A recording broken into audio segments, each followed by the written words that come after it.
The GPL sequence editor is a special editor used to edit state machines associated with a GPL project. You do not need to be online to edit GPL sequences. When you create a new project, you can select if the project is a GPL code project or a sequencing project. When a sequencing project is selected, the project will be initialized with a default sequence. Alongside the GPL sequence file is a matching GPL program. You can access the sequence editor by double-clicking on a sequence file in the GPL project manager. Sequences are comprised of a series of states which are displayed on the left-hand side of the editor. When a sequence executes, the topmost state represents the initial state. You can change the order of the states by selecting a state and clicking on the up and down arrows. You can click on the New State button to add a new state.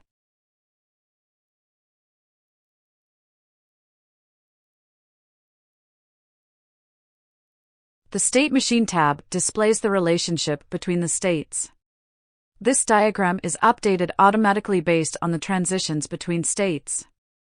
When a state executes, it can execute successfully or it can fail.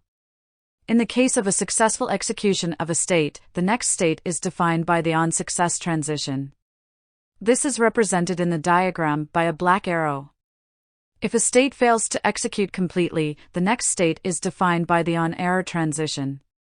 This is represented by a red arrow.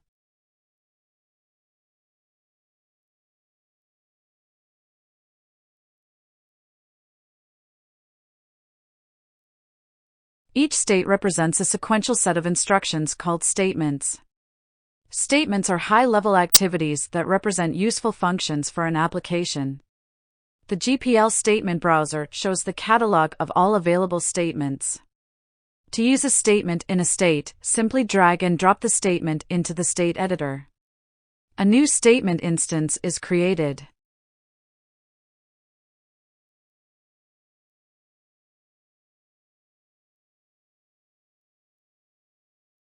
You can then select the statement instance and see the input properties associated with the statement. Each property has a description which is displayed when it is selected. Some statements can reference variables defined in the GPO editor. One example is the move statement. It needs a GPO location and a motion profile in order to execute correctly. If any statement instances are missing information, an error message is displayed at the bottom of the sequence editor. You can double-click on an error to navigate to a sequence line that has the error.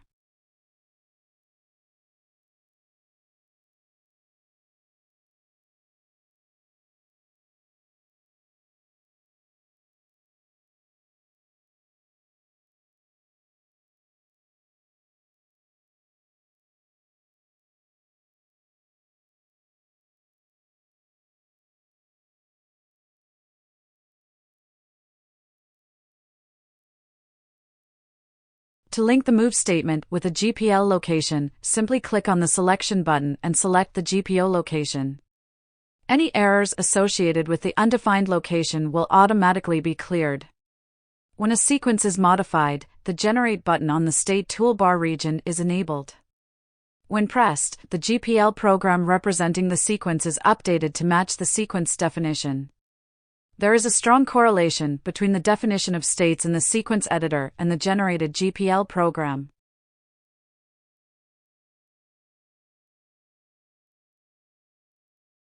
Each sequence state is represented by a GPL method containing a try-catch block.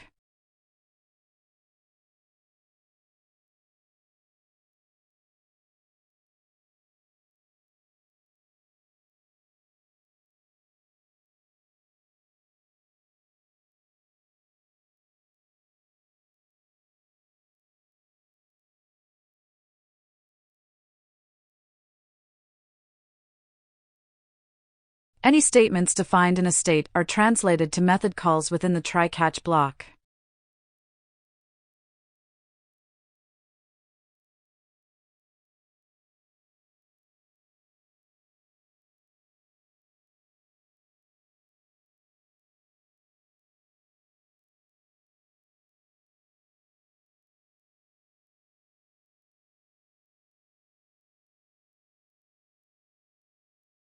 You run a GPL sequence project in the same way you run a GPL code-based project.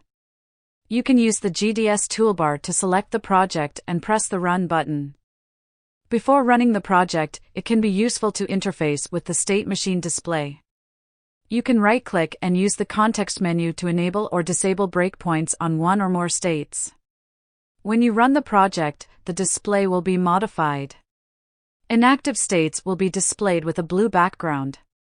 Any active states will be displayed in green. If the display is bright green, then the project is paused at that state. When you run a project, the sequence is displayed in read-only mode. The GDS GPL toolbar can be used to continue execution of a paused thread. If you want to navigate to the GPL program represented by a state at any time, you can double-click on the state in the state machine display. The GPL editor will be opened and the active line will be at the function representing that state. You can use the GPL editor to continue navigating the program as needed. The project can also be stopped using the GDS GPL toolbar. There are a few additional useful functions in the statement editor for the selected state. Statements can be reordered using the up and down buttons in the selected state toolbar. You can also use the mouse to click and drag any statement instances. There are also functions available to enable and disable a selected statement instance.